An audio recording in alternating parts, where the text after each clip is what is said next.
একদম অল্প সময়ে বানানো যাবে এমন একটা হালকা মিষ্টি রেসিপি, যেমন সময়ও কম লাগবে তেমন খরচও কম, ঝামেলাটাও খুবই কম। খেতে এত ভালো লাগবে ভাবতেই পারবেন না। এমন একটা মিষ্টি বাড়িতে বানিয়ে রেখে দিন, মাঝে মধ্যেই দেখবেন কিছু খেতে ইচ্ছে করে। এরকম যদি একটু ফ্রিজে রাখা থাকে দেখবেন আর কিছু খাওয়ার দরকারই পড়বে না, একদম মুখে লেগে থাকবে, না খেলে বিশ্বাসই হবে না। আসসালামু আলাইকুম এভরিওয়ান, ওয়েলকাম টু রান্নাঘরের জাদু WB। সবার প্রথমে একটা পাত্র বসিয়ে দিলাম, অল্প একটু পানি অ্যাড করব। পানিটা অ্যাড করার পরে 1 লিটার পরিমাণে লিকুইড দুধ ব্যবহার করব। আমি এখানে ফুল ফ্যাট লিকুইড দুধ ব্যবহার করলাম। এবার গ্যাসের ফ্লেমটা অন করে দুধটাকে খুব ভালোভাবে একটু জাল করে নেব। প্রথমে পানিটা ব্যবহার করার কারণে তলা থেকে আর বসে যাবে না। আর দেখুন দুধটা খুব ভালোভাবে এখানে গরম হয়ে গেছে। এই স্টেজে আমি গ্যাসের ফ্লেমটা অফ করে দেব, খুব বেশি একটা জাল দিয়ে নেওয়া যাবে না। এবার এই দুধটাকে ছানা কাটিয়ে নেব। তার জন্য এখানে হাফ কাপ পরিমাণে ভিনেগার নিয়ে নিলাম, আর ওই সেম কাপের হাফ কাপ পানি অ্যাড করব। এই পানি আর ভিনেগারটাকে একটু এভাবে মিশিয়ে নিতে হবে। আর মেশানো হয়ে গেলে এবার আমি সরাসরি দিয়ে দেব গরম করা দুধের মধ্যে। এভাবে ছড়িয়ে দিতে হবে চারিদিক থেকে। আর আস্তে আস্তে দেখুন দুধটা কি সুন্দর ছানা কেটে যাচ্ছে।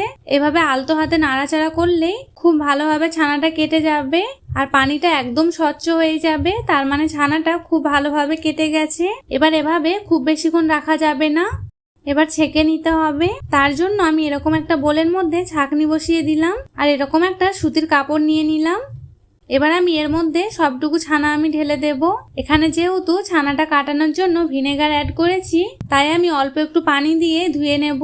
এতে করে ভিনেগারের এক্সট্রা ফ্লেভারটা থাকবে না, খুব সহজে ভিনেগারের গন্ধটা চলে যাবে। খুব ভালোভাবে একটু পানিতে ধুয়ে নিয়েছি। এবার একটু এভাবে চারিদিক থেকে কাপড়টা মুড়িয়ে নিতে হবে। আর যতটুকু এক্সট্রা পানি আছে এভাবে একটু চেপে চেপে বের করে নেব। খুব বেশিক্ষণ একটা ঝুলিয়ে রাখা যাবে না, এভাবে হালকা হাতে চেপে পানিটা বের করে নিলেই হয়ে যাবে। আবার খুব যে একটা বেশি চাপাচাপি করতে হবে এরকম না। এবার একটা কড়াইয়ের মধ্যে আমি ঢেলে দিলাম, হাত দিয়ে ছানাটাকে একটু ভেঙে নেব। আমি যেহেতু এই কড়াইয়ের মধ্যে এই মিষ্টিটা তৈরি করব, সেই জন্য আমি ডাইরেক্টলি এই কড়াইয়ের মধ্যে নিয়ে নিলাম। আর দেখুন এরকম একটু ঝুড়ো ঝুড়ো করে নিয়েছি। এবার মিষ্টির জন্য 1.5 চামচ চিনি অ্যাড করব। আমি এখানে খুব একটা বেশি মিষ্টি অ্যাড করলাম না, আপনারা চাইলে আপনাদের ইচ্ছে মতো মিষ্টিটা অ্যাড করতে পারেন। আর 1 কাপ পরিমাণে গুঁড়ো দুধ নিয়ে নিতে হবে। আমি এখানে চায়ের কাপ ব্যবহার করেছি, এই কাপের পরিমাণে 1 কাপ নিয়ে নিলাম। আর কিছুটা পরিমাণে এলাচ গুঁড়ো অ্যাড করব ফ্লেভারের জন্য।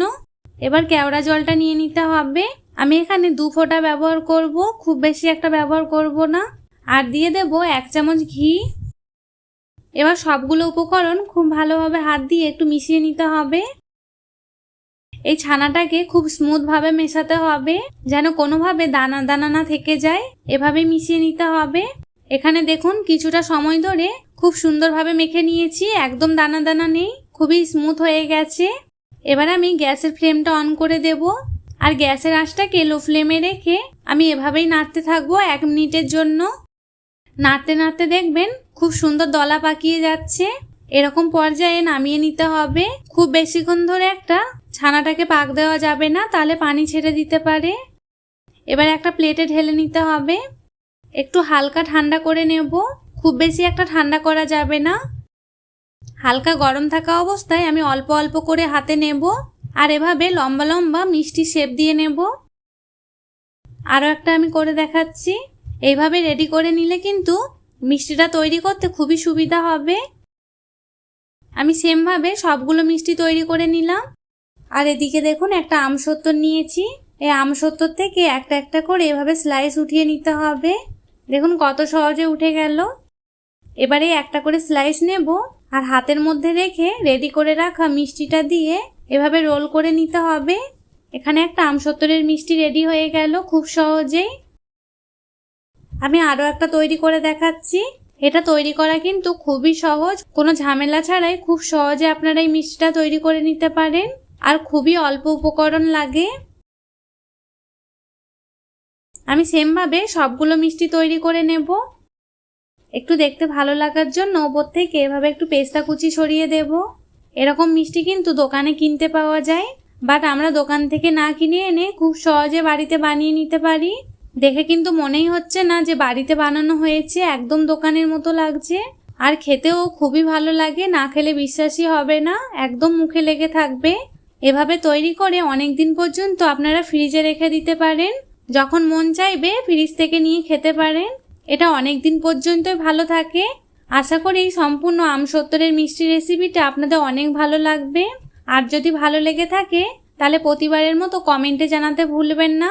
রেসিপিটা যদি একটু ভালো লেগে থাকে তাহলে চ্যানেলটি সাবস্ক্রাইব করে পাশে থাকবেন। ফ্রেন্ডস অ্যান্ড ফ্যামিলির সঙ্গে শেয়ার করতে ভুলবেন না। দেখা হবে পরের অন্য কোনো রেসিপি নিয়ে। ততক্ষণ সবাই ভালো থাকবেন, সুস্থ থাকবেন। আল্লাহ হাফিজ।